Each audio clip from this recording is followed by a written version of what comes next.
If you want a car that's really fun to drive and don't want to spend a lot of money, get one of these.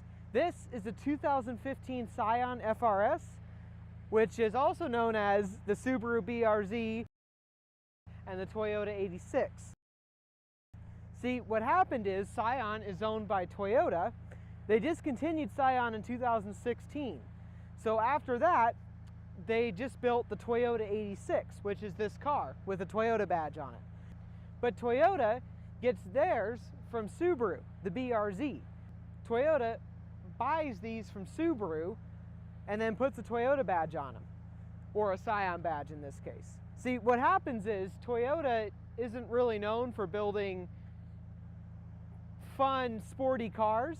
They're really good at building economical cars that transport your family to soccer practice. So they decided to get in with Subaru and just take on this. Now today they have more fun cars, but not so much in this day. So today I'm going to review this 2015 Scion FR-S. So under the hood of the Subaru BRZ, I mean the Scion FR-S, they're the same car, is a Subaru branded 2-liter boxer 4-cylinder. It's a Subaru engine, but they put the Toyota name on it as well. It makes 200 horsepower and 151 pound-feet of torque. And you can get an optional 6-speed automatic or 6-speed manual. This car has the 6-speed automatic, which can go from 0 to 60 in 7.9 seconds, but the handling makes up for it. If you get the manual, some people say it can go from 0 to 60 in 6.5 seconds. If you have one of those, please let me review it. So like a lot of sporty coupes, this has frameless windows. So, no frame. As you get inside, there's a really heavily bolstered seat. It holds you so well in the seat.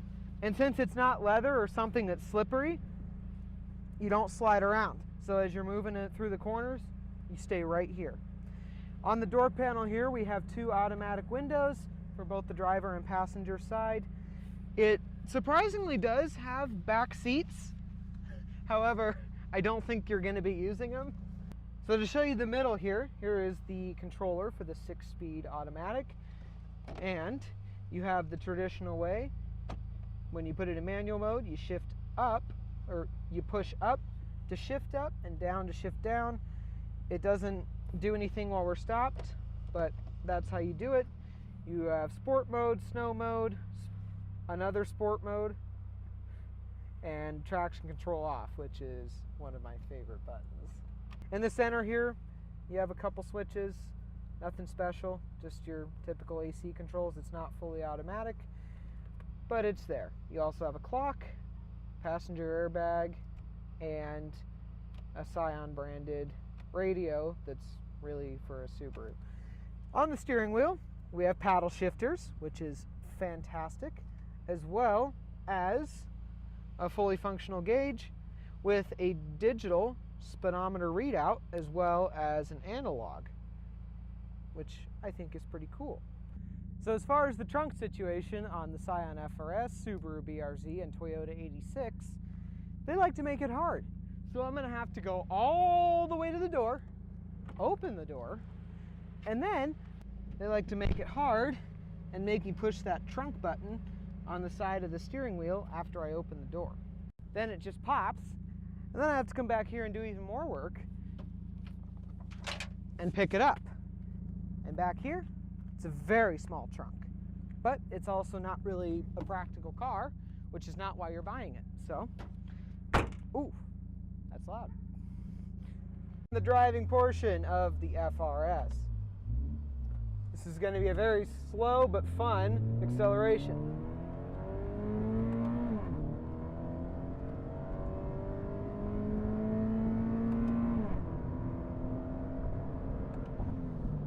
Yeah, I think 8 seconds is pretty accurate, 0 to 60 on this. I mean, the handling's amazing though. I think this might be one of the best handling cars I've reviewed. If this just had more power, this would be a really, really great car.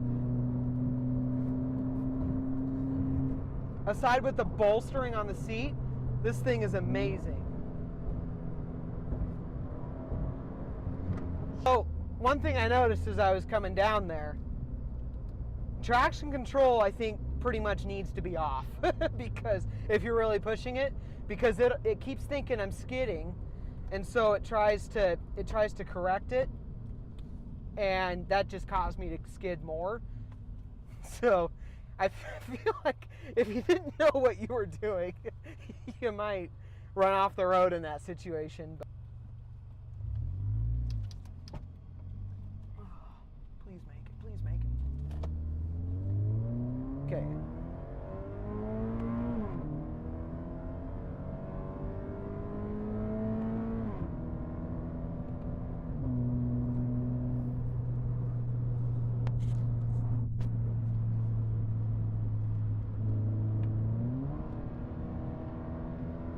Yeah, much better.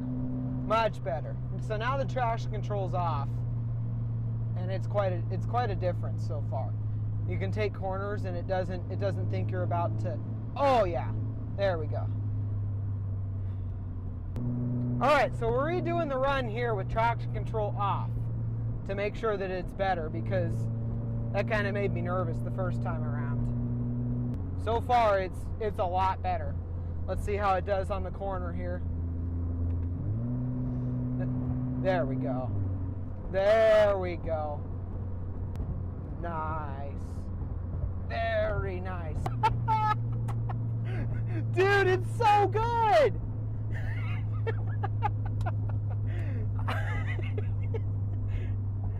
Now, what you just saw me do is not really something I would recommend, but that kind of blew me away, I gotta be honest. This is not a very high-end car, and that was that was some serious handling. The traction control was still fighting me a little bit, but since I turned it off, it was a little bit better. So you just I think you just have to get used to it. I haven't driven this a whole lot, but that was fun. I did not expect it to be that good. Oh man. The only real drawback of this car is that it's slow. Everything else, like, it has the handling. The computer might need to be a little more fine-tuned on traction control, but like, it's there. It's fun to shift. It makes some cool noises. Now, this particular one doesn't have a muffler, so it's a little bit louder, but like, it's fun. This is a really fun car. Bolstered seats. It's not the most practical car. Like, I wouldn't want to drive this every day, getting in and out, trying to like lift myself up, because you're basically sitting 6 inches from the road. So yeah, not a great combination there. But that drastically improves handling. If you can have a car lower to the ground that's really nice and wide, track width and suspension, which is really rough, by the way. This is not a very comfortable car, but that just makes it so good. So we're on a frontage road right now. I don't know if you can hear dun dun dun dun, but you can feel everything in this car. Like I said, doesn't make it comfortable, it does make it handle better. So that's the trade-off you make here. All right, so we're gonna do a little acceleration run onto the freeway.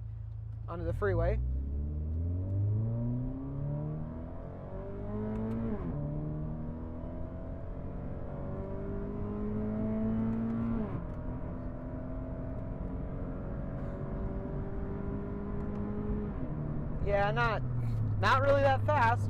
It would be so much better if it were just faster, but that also makes it more expensive and less reliable. So this is actually a pretty reliable car. Cruise is nice. A lot of traffic out, so it's hard to get a really good idea, but like, we're holding a high speed right now, and we're under 3,000 RPM, which I think is really good. Ugh, you can feel all the bumps. I would not necessarily want to road trip this car, But here we are on the freeway, and it really does fine. Like, it has no problem keeping up. It has 200 horsepower, which may not sound like a lot, and it's not, but the car doesn't really weigh that much. The curb weight of the car is this much on the screen here, and that's not heavy, so it moves along pretty well, and it's tossable, and well, more than tossable. It's like a real sports car how it handles. Like, I'm sorry to say, because it's really a Subaru, and Subaru is not really known for cars like that, other than their WRX. But it's a really good handling car, especially for the price point. It's no 911. I'm not saying it's better than, you know, a BMW M3 or anything like that, but for what it is, and for not that much money, you can get a really good handling car, really fun to drive, fun to shift, like, and it sounds cool. It's just cool. It's a cool car for the money, especially. This is not a bad choice, especially if you want reliability. Like, if you don't have a lot of money and you want a car that's fun and cool, you don't have to fix this very much. Just keep up on your maintenance. And this is a riot to drive. I really did not expect that getting into this. And I see them in traffic, and I'm like, oh, cool, an FR-S, or a BRZ, or an 86. It's really great. So, that concludes the review on the 2015 Scion FR-S, Subaru BRZ, and Toyota 86 all in one. Thanks for watching. You'll see me in the next one. Bye. Way too close to my head. Way too close. We have a box Kia in front of us, so those don't drive very fast. On the freeway with the GR Corolla, it doesn't really. Wait, what did I say? GR Corolla. This is not a GR Corolla.